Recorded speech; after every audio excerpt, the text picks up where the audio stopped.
পৰম্পৰাগত লোকবাদ্য পেঁপাই আচলতে যি এক ভৌগোলিক সূচাংক লাভ কৰিলে, এই ভৌগোলিক সূচাংক লাভ কৰাত আচলতে আমি নথৈ আনন্দিত আৰু সুখ অনুভৱ কৰিছোঁ।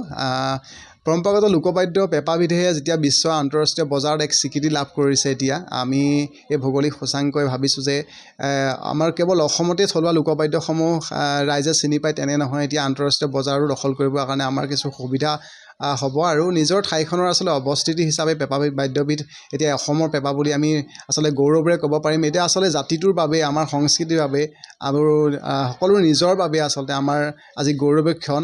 আৰু এই ক্ষণত ৰাইজৰ উদ্দেশ্যে, সকলোৰে উদ্দেশ্যে আচলতে সকলোকে সেৱা জনাইছোঁ। আপোনালোকে সকলোৱে উৎসাহ প্ৰেৰণা দিব, আমাৰ থলুৱা লোকবাদ্যসমূহক আপোনালোকে ক্ৰয় কৰিব, লগতে থলুৱা লোকবাদ্যসমূহ আমাৰ নিজৰ বাদ্যসমূহ আপোনালোকে অনাগত দিনত আপোনালোকৰ উঠি অহা ল'ৰা ছোৱালীকে ধৰি আপোনালোকে নিজেও আচলতে শিকিবলৈ চেষ্টা কৰিব আৰু নিজৰ বাদ্যসমূহ আমি নিজেই আগুৱাই লৈ যাব লাগিব আৰু আগুৱাই লৈ গৈ বিশ্ববাসীৰ আগত আচলতে আমাৰ থলুৱা লোকবাদ্যসমূহ আন্তঃৰাষ্ট্ৰীয় বজাৰ দখল কৰা এক আচলতে আমি এতিয়া সুফল পাম বুলি ভাবিছোঁ। আৰু লোকশিল্পী হিচাপে যিহেতু আমি পেঁপা বাদ্যবিধ নিৰ্মাণ কৰি থাকোঁ ৰাতি দিন একাকাৰ কৰি, আৰু এই আচলতে কষ্টৰ আজি আচলতে শ্ৰম আচলতে ফল পাইছোঁ বুলি ভাবিছোঁ।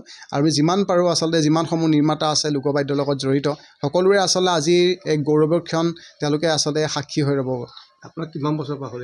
মই আচলতে সৰুৰ পৰাই লোকবাদ্যসমূহ নিৰ্মাণ কৰি থাকোঁ। তথাপিও 2015 চনৰ পৰা মই যিমান পাৰোঁ নিৰ্মাণ কৰিবলৈ চেষ্টা কৰিছোঁ ভালকৈ আৰু প্ৰফেচনেলি কাম কৰিবৰ কাৰণে চেষ্টা কৰিছোঁ। 2019 বৰ্ষত যেতিয়া এক পৃথিৱীৰ অসুখ বুলি ক'ব লাগিব লকডাউন হৈছিলে, সেই বন্ধৰ সময়ছোৱাতে আচলতে মই কিছুমান চিন্তা চৰ্চাই খামুচি ধৰিছিলে।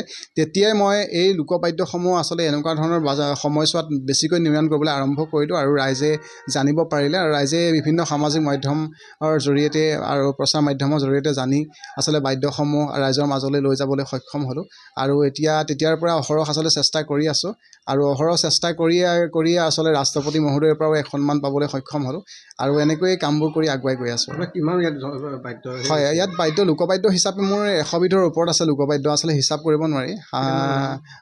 কেইটামান নাম হিচাপে ক'বলৈ গ'লে বিহুৰ বাদ্য আচলতে পৰম্পৰাগত পঞ্চবাদ্য বুলি কোৱাৰ লগে লগে সুতুলি, গগনা, টকা, পেঁপা আৰু ঢোল, এই প্ৰত্যেকবিধ বাদ্য আমি ইয়াতে নিৰ্মাণ কৰোঁ। গুৰুজনে আচলতে ভাওনা দি গৈছে, নামঘৰ দি গৈছে, নামঘৰৰ দবাৰ পৰা আদি কৰি নেগেৰাৰ পৰা আদি কৰি খোলৰ পৰা আদি কৰি সকলোখিনি দুতৰা, টোকাৰী, বীণ, আনন্দ লহৰী গোটেইখিনি বাদ্য মই ইয়াতে নিৰ্মাণ কৰোঁ। তদুপৰি মই আচলতে 12জনে বজোৱা এটা বাঁহী নিৰ্মাণ কৰিছোঁ, 15 ফুট দীঘল এটা বাঁহৰ পেঁপা নিৰ্মাণ কৰিছোঁ আৰু উঠি অহা প্ৰজন্মটোক আকৰ্ষণ কৰিবৰ বাবে এবিধ দবাও নিৰ্মাণ কৰিছোঁ বাঁহত 5.5 ফুট ওখ।